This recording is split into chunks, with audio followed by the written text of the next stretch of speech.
see now is a project presentation from the European Union HEADS project entitled Heterogeneous and Distributed Services for the Future Computing Continuum. And there are a number of presenters here this afternoon for this talk. And I just leave it to themselves to describe how they structure everything, who they are, give themselves a brief intro, and how things are flowing. Thank you. Please go ahead. Yes, so this is Noah from CITEF. Here is Maxime from EMEA and Tobias from ATC in Greece. So we first introduce the HEADS project as a whole, and then we go in more technical details with some demonstration and the different parts of the project. So basically the HEADS project is about what we call HD services. So H stands for heterogeneous and D for distributed.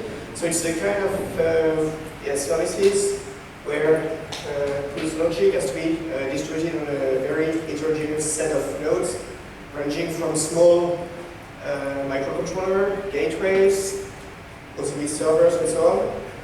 And this complete or complex set of devices and so on makes whole services.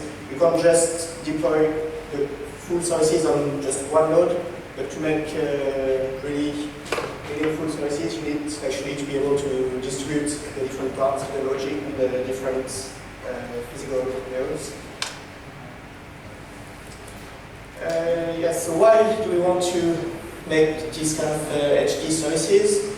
So it's one trend right now which say, okay, if you have devices, you can just connect these devices to the cloud, make the sensors to push all the data in the cloud, and then you can run the complete logic in the cloud. So it works for some types of application, but of course if you have some real-time constraints and so on, you can't really predict how time it will take to get from the sensor up to the cloud and down to the devices again.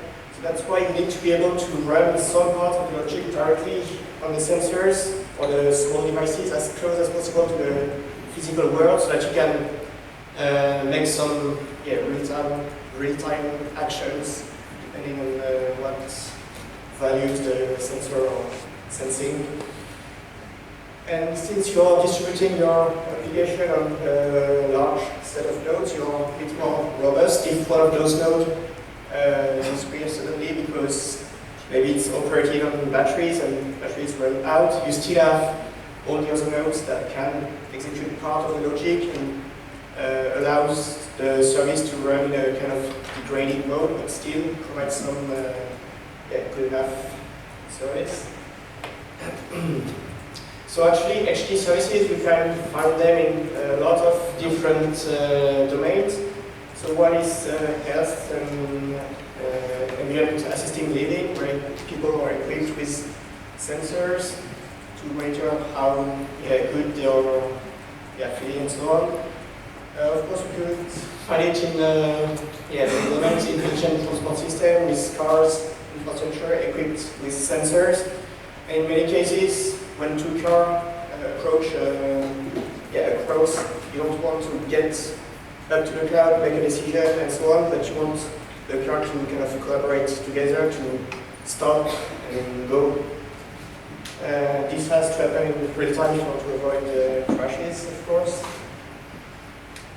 So basically the HEADS approach is based on a model layer, where we at the top here, a service developer just use high-level abstraction to engineer his services, and then instead of writing directly C code or writing directly Java code, we just model the behavior of his services, and then he can rely on a set of code generator in the middle part, which will be responsible to kind of compile some parts of the complete logic into, let's say, C, some other parts into JavaScript, some other parts into Java, and possibly other types of languages. So this kind of architecture. It enables to decouple the two main roles that we have identified in the project. So we have the service developers, so they are really focused on basically implementing the business logic of the services, but they are not very concerned about the low-level details of each programming languages, each specific platforms. They really have to focus on the service itself and to bring value to it. And the other type of users here, it's what we call the platform experts. So those ones, they know about each different platforms. If they are working on a small microcontroller, they know exactly how it works. They know how to optimize every single bits and bytes to make the code run very fast. And those platform experts, they will each contribute to one specific code generator for the platform that they really know. And then those code generators will be used seamlessly by the service developer to target specific platforms. So in terms of platforms, we are targeting things that are as small as microcontrollers with only a few K of RAM and a few, let's say, 8 or 16 layers of CPU, so it's extremely resource constrained. And of course, we also are able to target much larger device, like chunking code for the cloud, where we have potentially unlimited resources. So we want to cover the whole spectrum and not just some specific pieces in this infrastructure. Yes, so that I was said. Yeah.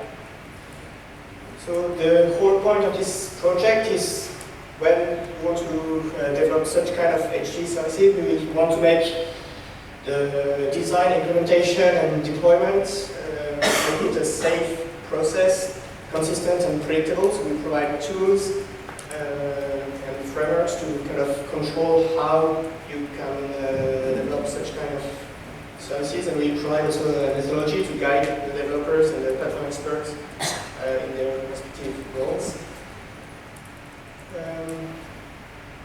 Yes, for the deployment itself, so it will be demonstrated by Maxime. So here we provide also some techniques. So we are not limited to just the design and implementation phases, but we also want to, when the system is deployed, to still be able to control it, because some components might fail, so you need to be able to dynamically adapt your system without stopping it completely and restarting it, but we want to be much more flexible, much more agile. Yes. So everything is packaged together in what we call the Heads IDE. So basically it enables the different roles that we have identified to collaborate together. And you can contribute to, if you don't find what you need in the default Heads IDE, you can contribute some plugins to support new programming languages, new execution platforms. So that's what we will demonstrate in the rest of the presentation. So of course, if you want more information, you can go to the Heads website or follow the YouTube channels.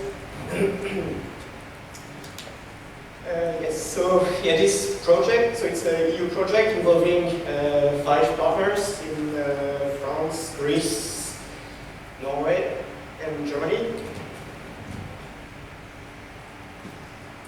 Yeah, so now I can switch to my presentation. Actually, I can do it.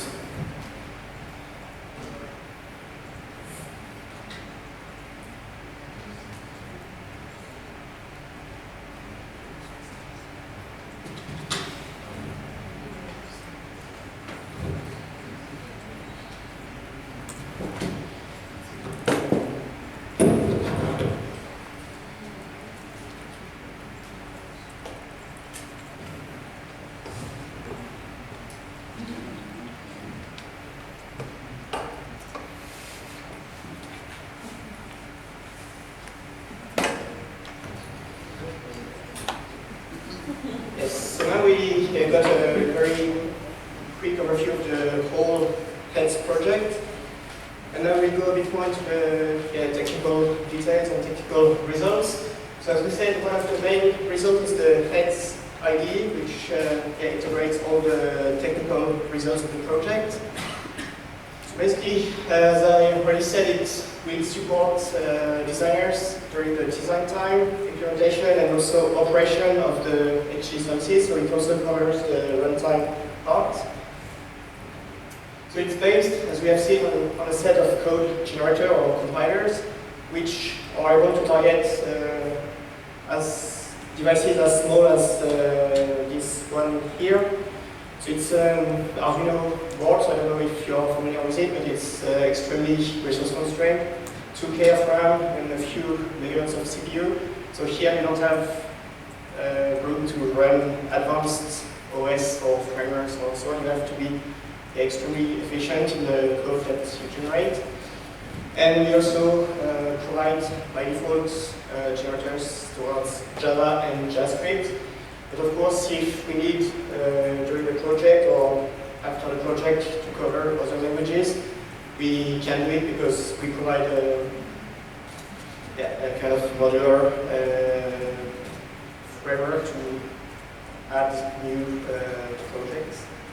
One important thing in this project is that we want to be able to leverage and to integrate with legacy code that already exists.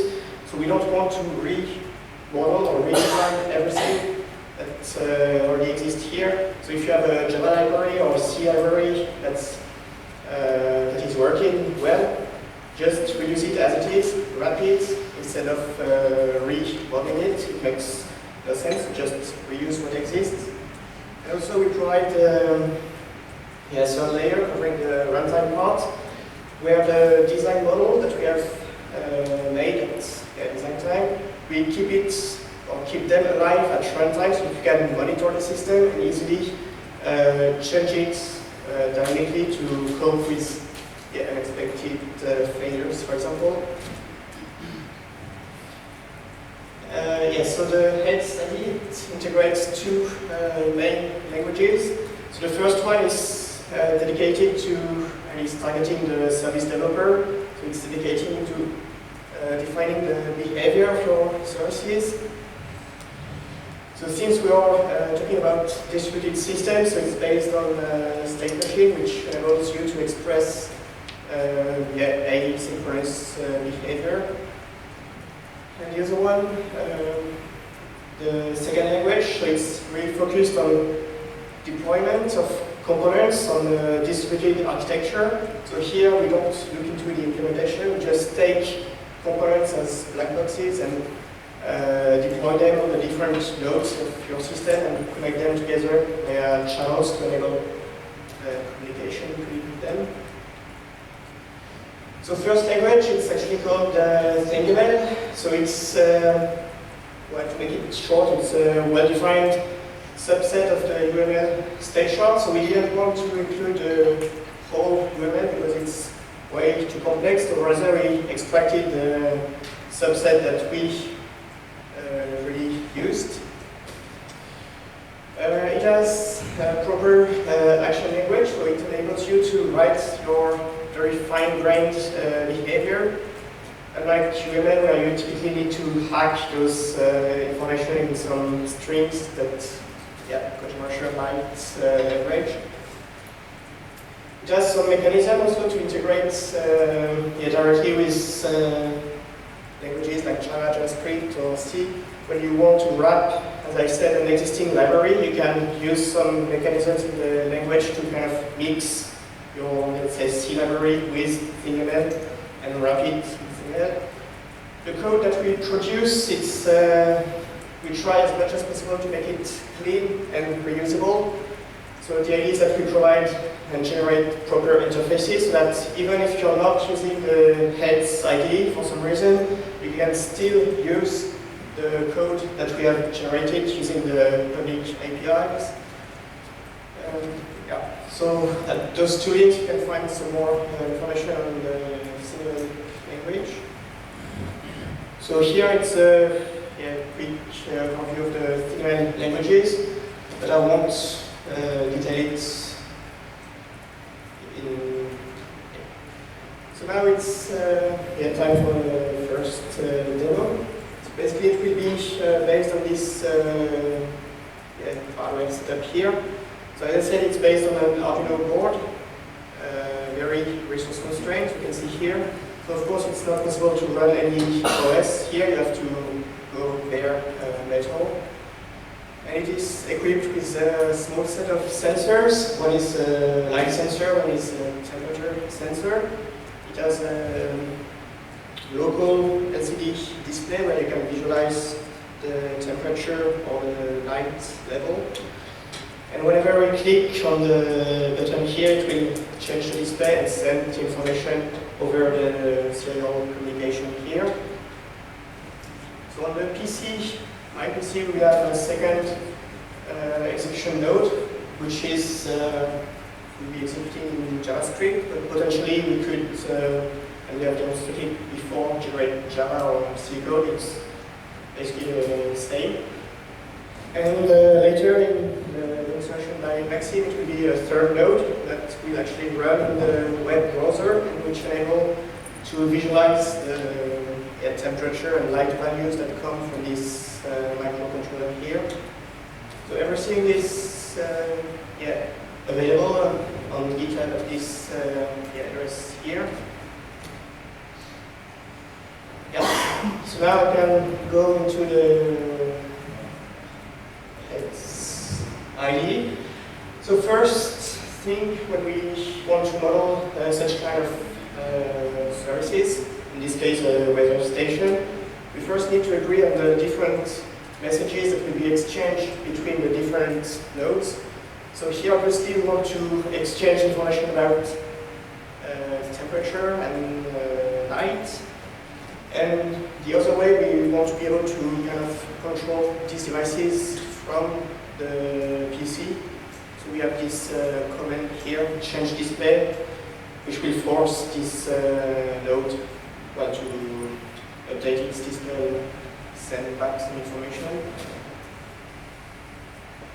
So everything is basically based on Eclipse, and we have integrated all the result of the project into Eclipse.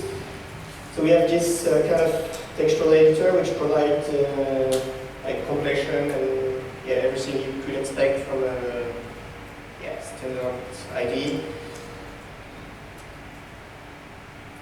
And the implementation behind this language is based on EMF, the Eclipse modeling framework, and the EMF text to make the concrete syntax. So now we can look at how we actually implement the logic that will run on this node here. So basically we define a kind of components where we can define some properties to hold the value for temperature and for light. We define a port here to say that okay, these devices here, it will be able to send the temperature, send the light value, and receive this command here from potentially a remote node.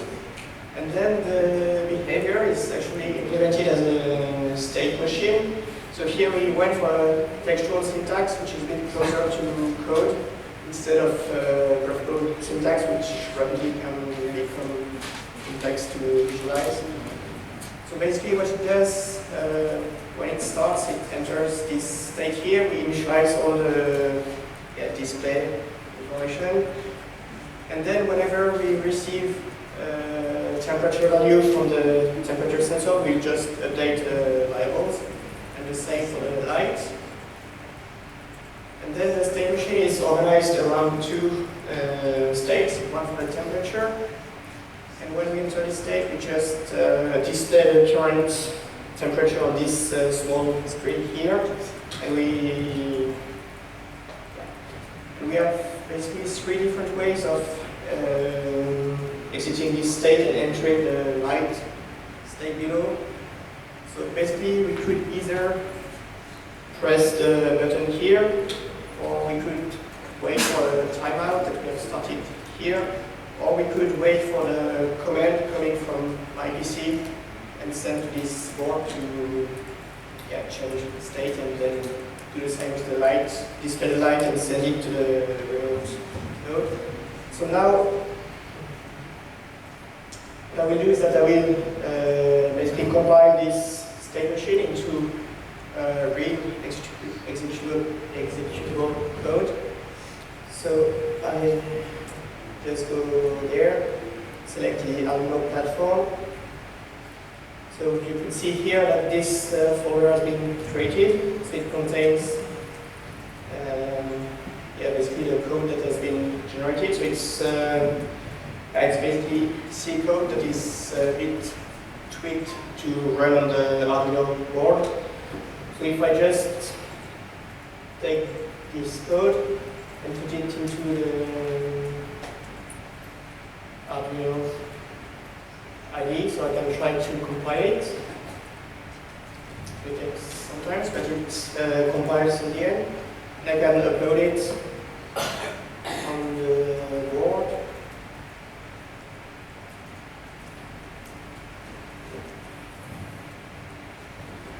So now it's uploading using this USB cable. So it will take a few seconds. So now it's uploaded. So we have basically the state machine that I've shown previously here, that is now running on this small board here. And now it's basically C code that is running here. And the same if you want to generate the code that will run my PC and receive all the temperature and light values, and also send some command back to control these devices. It's the same principle. So we have these two ports. So here it's the opposite as the previous one. We can receive light value, temperature value, and we can send this change display command. And what it does, it's fairly simple. So every 3 seconds it will send a command to this board, and basically whenever the temperature of light is coming back, it will just display the message in the console.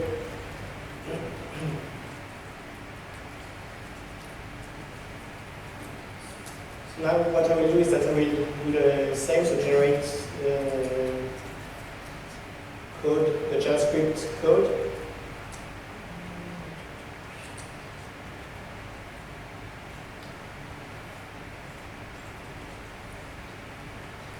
So now I choose the Node.js platform. So it has created this new folder here. So it basically contains all the generated JavaScript sources. So basically one file for each component that we have defined, plus main that you will execute, and some other information to probably package this code into NPM components. So first I need to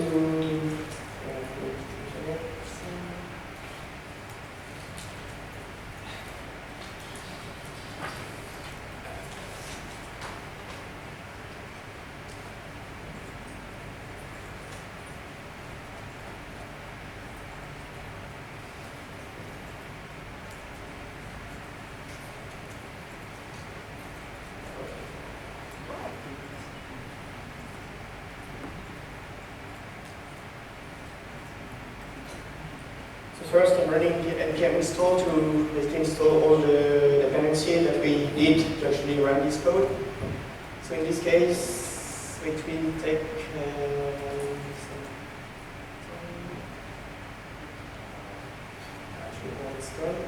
So now,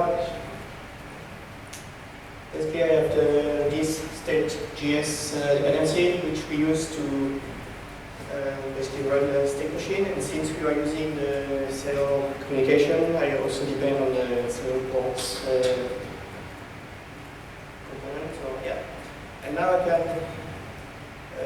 run this application, just execute the main here, and run it as a Node.js application. Yeah, so basically, well, it's quite simple. We just, whenever we get the light or temperature, it's displayed here in the console, and if I click this button, I will get it more often. Yeah, so that was the small demo for the StingMail parts. Yes, so one problem if you're using StingMail alone is that when you generate the code and when you run it, then the thing that is running, you can't really modify it dynamically. So for example, if I use the serial communication here, if I remove the cable, then I need to start the whole thing and restart it again. I can't just make a small dynamic update to cope with this failure. So that's where the second approach comes. So basically, Kimmery, could see that, or say that it's a subset of UML components with the notion of components, notion of ports, and each component at runtime will be properly isolated, which means that if one component crashes for some reason, it won't crash the whole system, but it will be localized to this particular component. And by default, it provides a set of libraries for communication using, let's say, MQTT, WebSocket, HTTP, REST, I guess. And of course, if you need some more communication channels, you are free to implement your own. Yes, so I won't go into much details because we will do it. But basically, what I can show again is that from StingML, we are able to generate basically Kimmery specification that will then be used by Kimmery that Maxime will soon demonstrate. So here you can see that everything, the main application, the timer, and the serial communication was packed into one great configuration that you can see as deployment unit. So if we want to make it a bit more modular, we could split this configuration into a set of smaller components. That's just here. So here we will have one component that is basically dedicated to communication with the serial port, and also serialization of messages. Because what goes on the serial port is just basically bytes, and we want to be able to basically read those bytes into something that makes sense for the rest of the application. And the other way to take a message and transform it into a set of bytes. That's this. And the second component, really the kind of business logic, is the main behavior here, the timer that will go every 3 seconds. So now it's basically the same. We first generate the Node.js code. So now instead we have 2 components, and then we can simply wrap it into a Kimmery component that you will see just after. Like this.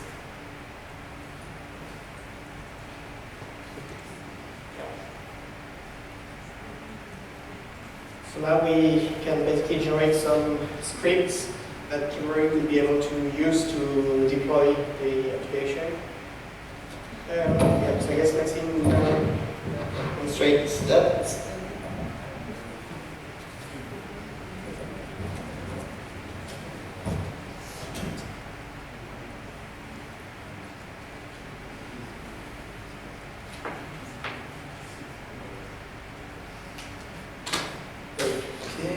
Can you hear me? Yes. Yes.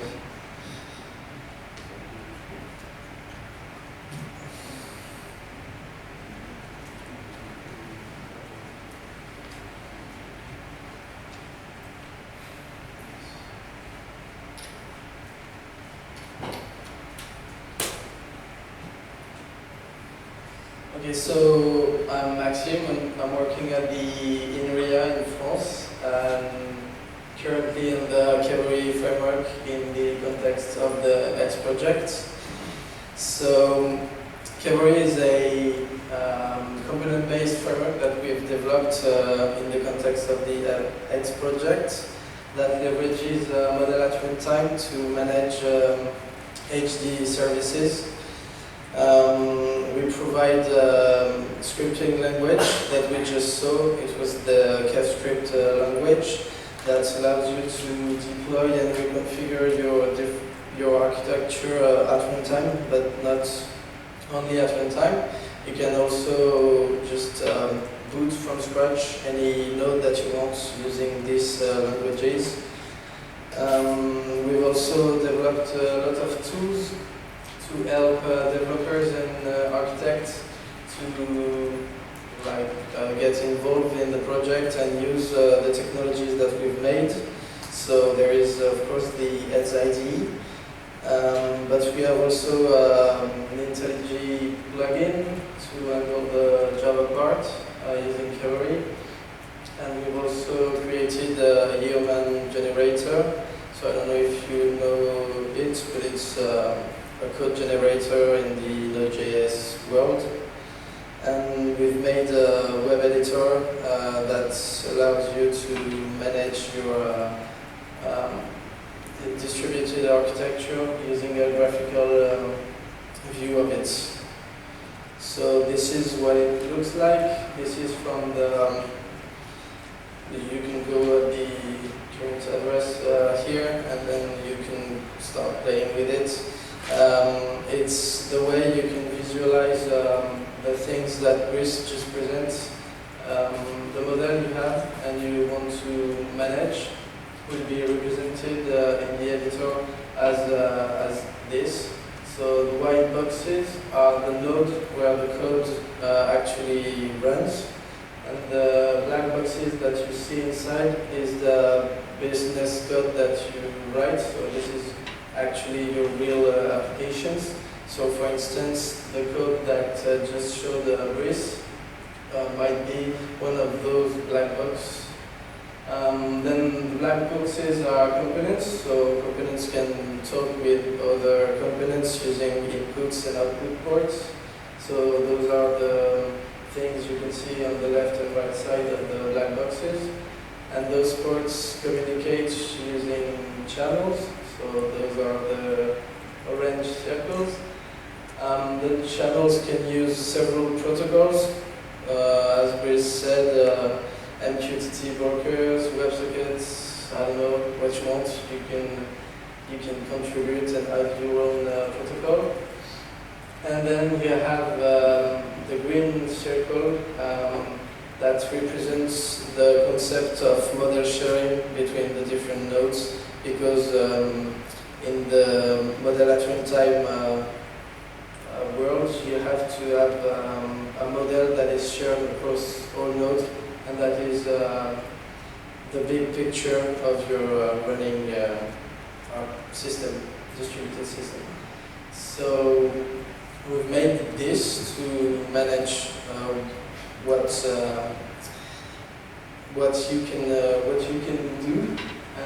Then you can also, if you don't want to use the graphical thing, you have the more code thing using the CavScript. So you can, this model is represented using this CavScript. So this is the exact same thing. And using this language, you can modify or adapt your architecture. So the point is really to have a way to abstract a big distributed architecture with a good way of seeing the big picture and seeing where the components are located on which node and where and how do they communicate, etc. So using Cavalry, you could, for now, create components for the Java platform or the JavaScript platform. Using the JavaScript platform, you can create components for Node.js or for your browser. So we've made runtime that is able to directly run into your browser. But you can also wrap other platforms that cannot actually run the whole cavalry framework because it adds too much overhead. So devices such as Arduino or other microcontrollers can be manipulated using cavalry components that will do the adaptation for them, or add your own platform because the whole project is open source. And the point of this is to be able to make runtime reconfigurations. So for the Java part, the cavalry runtimes are just a simple jar. The JavaScript it's a npm module that you can install really easily. And for the JavaScript runtime that runs in your browser, you can go on this address and then you will have some text that explains how to use it properly. After that, you might want to use the Cavalry web editor to manage your whole architecture, because the whole point is to have an abstraction of an IDE distributed system. For now, we provide a set of what we call Cavalry standard libraries that can help manage simple things. So WebSocket channels, local channels to communicate between the same node or groups or anything you want. But those libraries that are currently available can be extended, or you can add your own one easily. To do so, you can use the IDE or the different things that Chris presented just before. Actually, how does it work? It's a common component-based framework. So what you have to do is to implement the different start, stop, and update methods. You can also define what we call dictionary attributes, so that you can reconfigure your system by giving variables to your components. And the mechanisms are in Java annotations and in JavaScript naming conventions. So it's, I think, pretty straightforward to get involved. I can show you how does it look. So this is an example of a dummy component that I've made earlier, which is a full component that has a dictionary attribute that is named an attribute. So everything here is based on naming conventions. If you want to add an attribute to your components, you just use the dictionary underscore convention. And for the start, the stop, this is also naming conventions. If I want to execute this to see what it does actually, I will have to ask some grunt tasks, so you can see them as Maven plugins, but in the Node.js world, because this is a JavaScript example. So this is how you build your components, and then if you want to try it to see how is it represented in the editor, for instance, you just run a new Cavalry node, which will host the code that I've made. And once it's started, you just have to retrieve the model, and then you see that you have the overview of what's currently running in the architecture. So in this example, I don't have much distributed things, because there is only one node, but the point was to show that using the naming conventions and the Cavalry tools, you will have representation that is this in the editor. So it's, I guess, pretty straightforward. What we plan to do is to show the whole flow of the usage of ThingML and then Theory to see how we can manage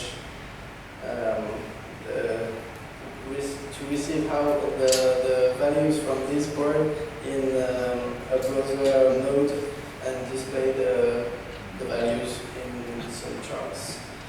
So I'll try to do that right now.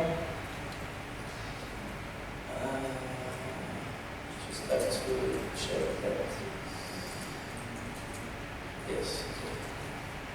So what I'm doing now is I'm starting a new Cavalry JavaScript node that will run the code that Brice just showed before. It will start on my computer and it will retrieve the information from the board using the serial port.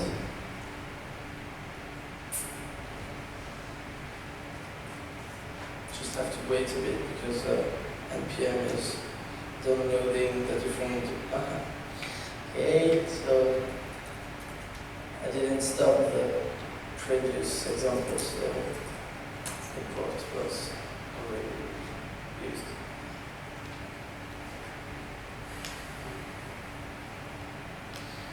Okay, so once this is done, what you want to do is to visualize what's running currently on your in your system.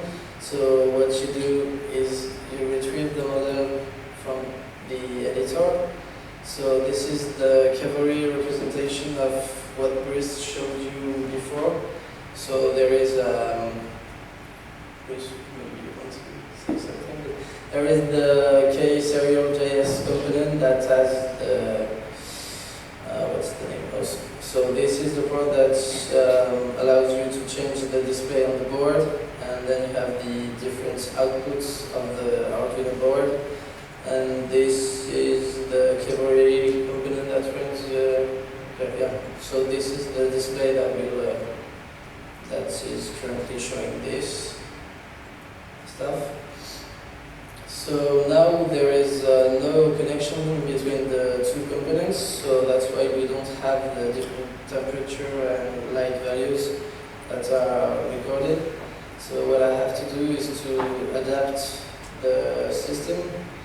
So I will add local channels using the CapScript editor.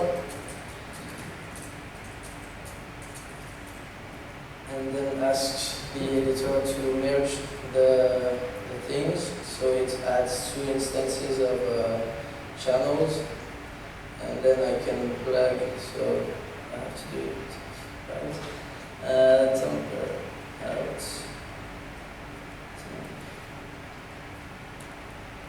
I have to say that I want the output port to connect to the right channel, and then all the way back to the other component, and this is it. Okay, yeah. I have to add another one for the display, which is display out, display am I right? Okay, so now what I want to do is to say, okay, I've modified the model, but now I want to reflect those changes to the current actually running things. So what I have to do is to say, okay, I want to push the model. So it will send it to the component that is running there. And then you see that you receive the model, so Cavalry makes the adaptations, and then you have the temperature that are displayed and the lights also, because the outputs and inputs are now properly connected. So what I want to do is something a bit fancier, because text in the console is not true. So So what I want is to start a new node that is a browser node that runs directly in the browser. There is no code running on a server somewhere. This is just right in the browser. So what I want to do is to add another node in my model that I will call browser. I will also add 2 new channels to forward the values to the other nodes, and some configuration based on the way that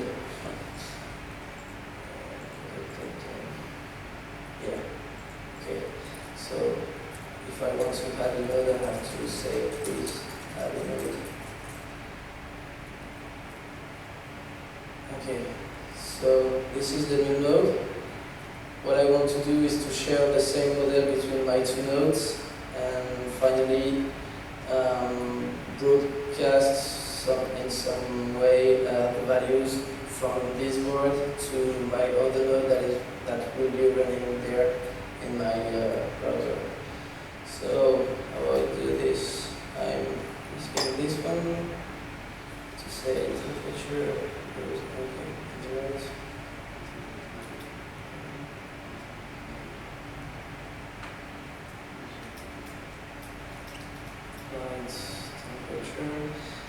This channel is actually connecting to a public WebSocket endpoint that we have running on our servers, but we could, if we had a better managing of the Wi-Fi, could do this right here, but maybe that's easy.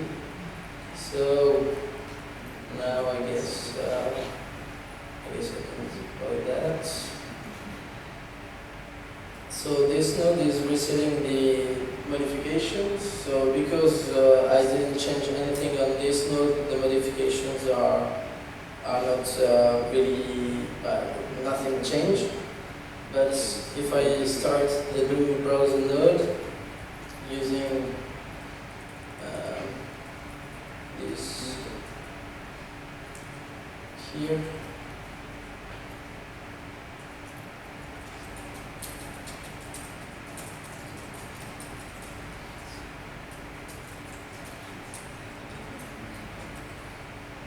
Okay, so what I want to say is that I want to connect the new node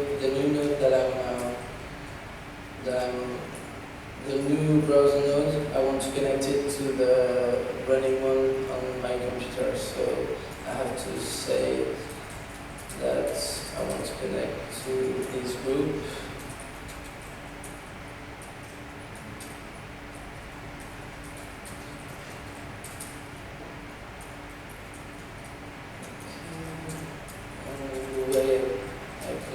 This is by connecting to this.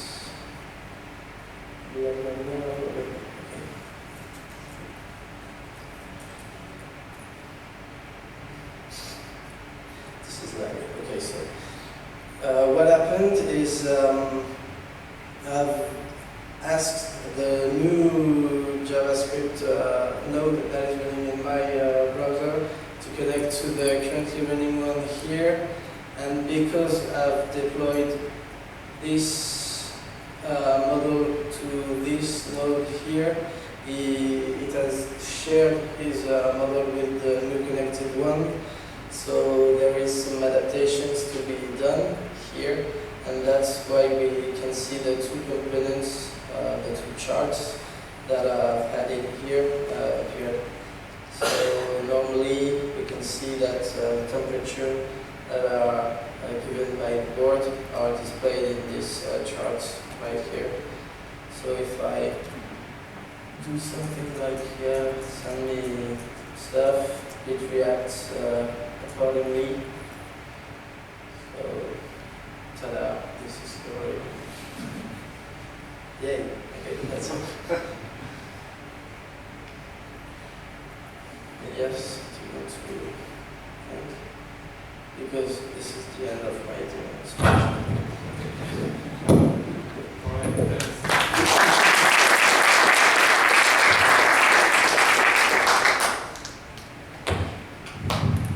Are there any questions?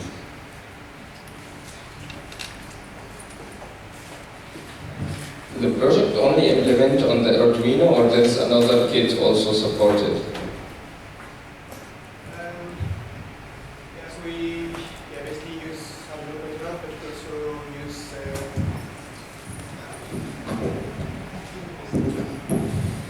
so as I say, we use Arduino for experimentations, but we also use the Intel Edison board, and we have another one called ESP, something I'm not sure about the name, which is able to run C and UR, for example. So we are not limited to one kind of board, and also another department at Syntef, there are some dedicated hardware on which we can run code that we generate. So the goal is really to be able to target a large set of devices with the minimal effort to tweak the geometric code for each platform. So we have organized the code generator so that it's possible to, in a way, inherit from the, let's say, main C generator and just change some small parts to target a specific new board. Further questions? Okay, then I have one for myself. You have a model-driven approach where you do code generation, deployment to a number of different platforms. In terms of the framework that you provide, I would be interested in support for non-functional attributes and non-functional properties. Is that an issue in your framework or environment? If you look at, for example, reliability of communication between components or security aspects, as we heard this morning, which are incredibly important. Is that reflected in your model? Is it reflected in your platform? At the moment, not really. But there is... you're not the first one asking this. Currently, no, there is not any representation of the non-function, but we plan to add this, but well, we need time, so I don't know. Future work. Yeah. Yeah, it's the first year actually of the project, so 2 years to come. And more manpower.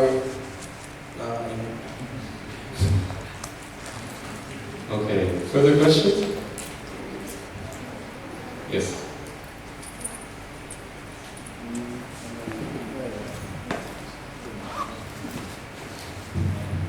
It's a small question.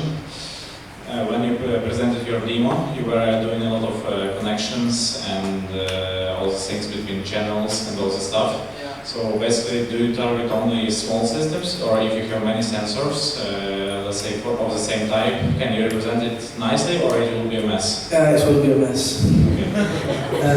Because I had the same problem at my work, so I was wondering. When you want to play with such kind of systems, I strongly advise you to use the Kev script, because it won't be that much ugly to watch, but the editor will be really it kind of it's a bit yeah. I mean it's nice, a bit ugly, but yeah. If you have a new way to display that, you can contribute. No problem. Yeah. Thanks. Any further questions?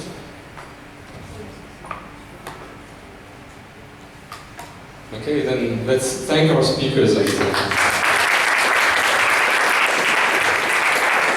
think Frank wanted to say a few words. Goodbye. So, thank you very much for having been here. So we had an exceptional meeting this year because we started in the morning with the memorial session for President Nicolau, which we really wanted to do. And next year again we will have a half-day PhD session. We are considering to devote a full day to the PhD sessions, right? This is what we are doing. We are going to change the focus of SummerSOC, SOC to service-oriented computing, because the technology underlying SOC is basically established in companies, and we extend SummerSOC to the sense that we have a subtitle saying service computing, I think we say data science and cloud computing, so this will be the new quote-unquote broadened focus. It's an oxymoron. As I said before, a half-day or a one-day PhD session where PhD have the opportunity to present their PhD thesis. We are very likely giving a new award to PhD students. The amount of money is not yet fixed because we want to put also some practice in there. So we are collecting money from companies, and PhD students can also apply if they think that they have an innovative idea that companies can use to build products. So we will give a Christos Nicolau Award for applied PhD theses. This is not yet committed, but highly likely. So I hope that some of the PhDs are then applying. We will stick to the, I think, successful mode of having a symposium where people can submit research papers. This time we are publishing all accepted papers in an IBM report, and it is not a high impact pack, but downloaded very often. And the 4 best papers this year will be published by Springer Computing. It's a well-established high impact journal, and we consider next year that we come up with a regular Springer proceeding. So for those of you who still will be around, and we are going to announce everything much more early. Right? So I thank you very, very much for participating there. So the IMSE students I meet IMSE students tomorrow again at the IMSE celebration. So, and for those of you who will be around, remember the visit to Knossos, right, which is very nice. And a smaller subset wanted to go to Zaradaki tonight. So those of you who don't know where Zaradaki is, we're going to meet at 6:25 in the lobby. It will be a short way going there in 5 minutes will suffice, and otherwise we meet at 6:30 at Zaradaki. So thank you very, very much for having been here, and I hope you also enjoyed it. Bye.